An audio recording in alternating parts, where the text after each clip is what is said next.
Hello student. आज हम लोग मेंस्ट्रुएशन साइकिल का डिफरेंट स्टेप के बारे में स्टडी करेंगे।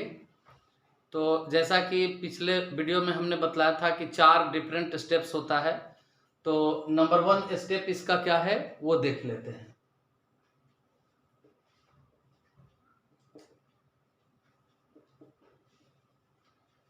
तो पहला स्टेप है मेंस्ट्रुअल फ्लो। तो मेंस्ट्रुअल फ्लो में क्या होता है ये ध्यान देंगे। तो मेंस्ट्रुअल फ्लो में ब्लड, म्यूकस और डीजेनरेटेड एग का फ्लो होता है। और ये क्यों होता है? क्योंकि जो भी ओवेरियन हार्मोन्स है या पिट्यूटरी हार्मोन्स है, उन सब का लेवल डाउन होने के कारण ऐसा होता है। ठीक है student.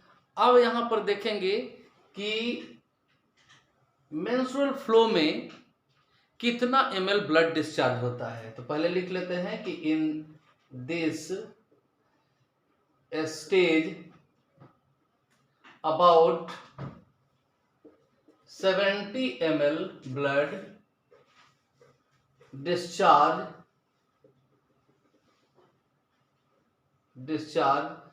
with mucus and degenerated eggs। ठीक है, डीजेनरेटेड एग और म्यूकस के साथ अबाउट 70 ml ब्लड जो है वो डिस्चार्ज होता है। यहां तक हम लोग देखा। In this stage ovarian the level of ovarian and pituitary hormones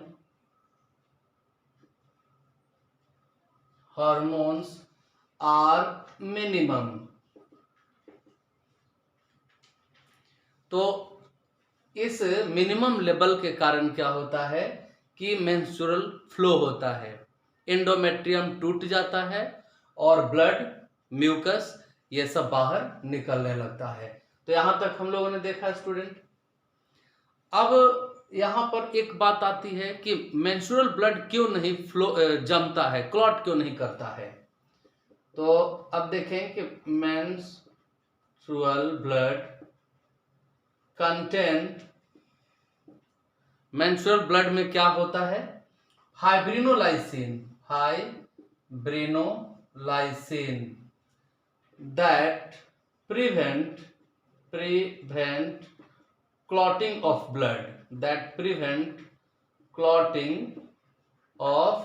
blood. यहां तक हो गया स्टूडेंट। ठीक है कि मेंस्ट्रुअल ब्लड क्लॉट क्यों नहीं करता है, इसलिए क्योंकि इसमें फाइब्रिनोलाइसिन होता है जो ब्लड को क्लॉट करने से रोकता है। यहां तक हो गया मेंस्ट्रुअल फ्लो का। ठीक है स्टूडेंट। चलिए, इस मेंस्ट्रुअल फ्लो के बाद सेकेंड नंबर पर आते हैं और वो है फॉलिकुलर फेज। तो सेकेंड नंबर पर आते हैं स्टूडेंट, फॉलिकुलर फेज। इस फेज में क्या होता है? तो जब सारे हार्मोन्स का लेवल डाउन होता है तो हाइपोथैलेमस को ये सब हार्मोन्स रोके रहता है निगेटिव फीडबैक दे करके। तो क्या होगा? हाइपोथैलेमस से जीएनआरएच सिक्रीट होगा। ठीक है, तो hypothalamus release GnRH gonadotropin releasing hormone, GnRH का सिक्रीशन करेगा लाइक एफएसएचआरएच। अब ये एफएसएचआरएच क्या करेगा? That stimulate anterior pituitary, and AP means anterior pituitary for secretion of, किसका सिक्रीशन के लिए है ना, किसका सिक्रीशन के लिए? तो एफएसएच का, एफएसएच यानी फॉलिकल स्टिमुलेटिंग हार्मोन। क्लियर है स्टूडेंट? चलिए ऊपर से इरेज करते हैं।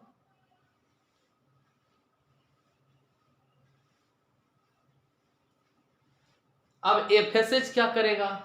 एफएसएच स्टिमुलेट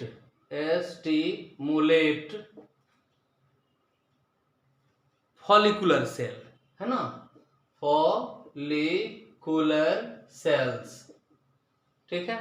अब फॉलिकुलर सेल तेजी से डिफरेंशिएट डिवाइड करेगा और बहुत सारा फॉलिकल्स बनाएगा, ठीक है, फॉलिकल सेल्स। अब यहां पर क्या होगा कि follicular cell secrete, follicular cell अब क्या करेगा? तो फॉलिकल जैसे ही डेवलप करेगा, बहुत सारा फॉलिकुलर सेल बनेगा। ये फॉलिकुलर सेल एक्चुअल क्या है? तो ग्रेनुलोसा सेल है। तो फॉलिकुलर सेल सेक्रीट, क्या सेक्रीट करेगा?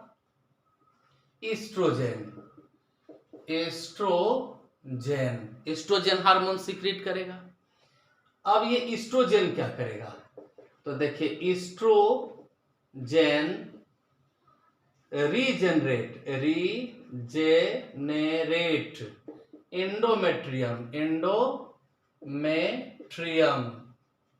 एंडोमेट्रियम को रीजेनरेट करेगा, ठीक है। और क्या करेगा? तो डेवलप LH रिसेप्टर। LH क्या है? तो ल्यूटिनाइजिंग हार्मोन के लिए रिसेप्टर ऑन फॉलिकुलर सेल्स। तो LH के लिए रिसेप्टर बनाएगा फॉलिकुलर सेल्स के ऊपर, यहां पर देख लिए। तो एस्ट्रोजन क्या किया? रीजनरेट किया इंडोमेट्रियम को। इंडोमेट्रियम तो टूट गया था ना, और ब्लड मेंस फ्लो के रूप में बाहर निकल गया था, उसका फिर से रीजनरेशन हुआ। और कौन रीजनरेट किया? एस्ट्रोजन। और LH रिसेप्टर को भी डेवलप किया। और एस्ट्रोजन अब क्या किया? तो अब देखिए oestrogen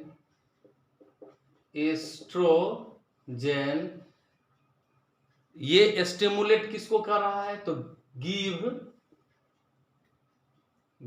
positive feedback for secretion of किसके सेक्रेशन के लिए पॉजिटिव फीडबैक देगा? तो LH के लिए secretion of LH means luteinizing hormone. अब ये ल्यूटिनाइजिंग हार्मोन क्या करेगा? तो अब हम नेक्स्ट स्टेप पर आते हैं, और वो क्या है? फॉलिकुलर फेज, ये ओवुलेटरी फेज। अब आगे हम लोग ओवुलेटरी फेज। तो देखते हैं स्टूडेंट, ओवुलेटरी फेज में क्या होता है? तो maximum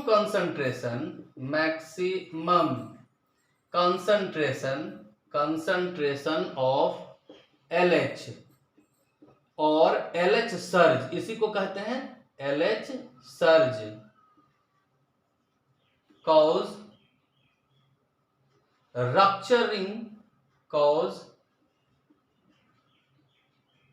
rupturing Graafian follicle.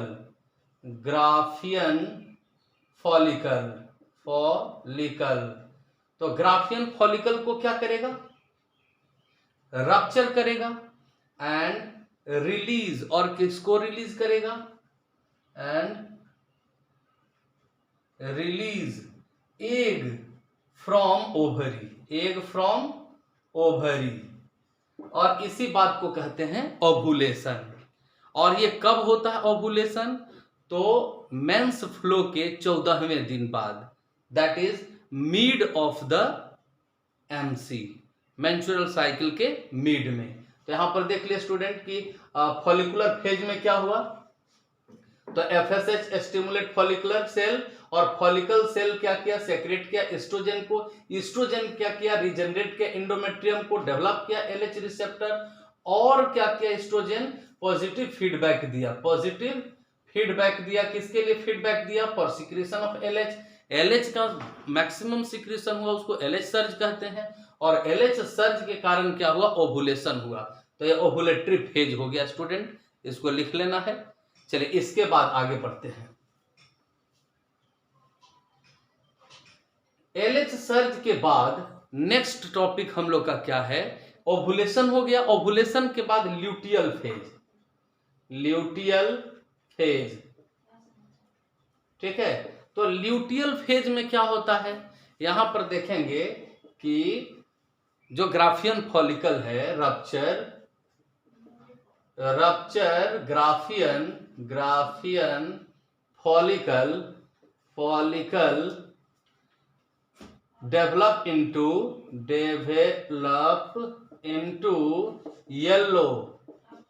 Yellow colour gland, yellow colour के ग्लैंड के रूप में डेवलप हो गया, called corpus luteum. Corpus luteum है ना। तो कॉर्पस ल्यूटियम क्या करेगा अब, तो इट सेक्रीट प्रोजेस्टेरॉन हार्मोन,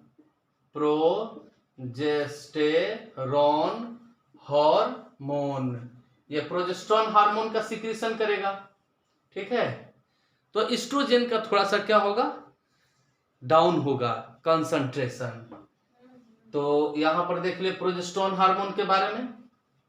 अब आगे देखते हैं नेक्स्ट पॉइंट।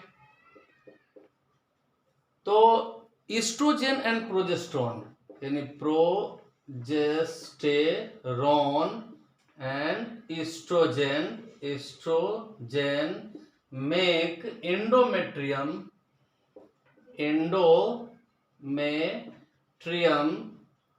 वेल वैस्कुलेटेड,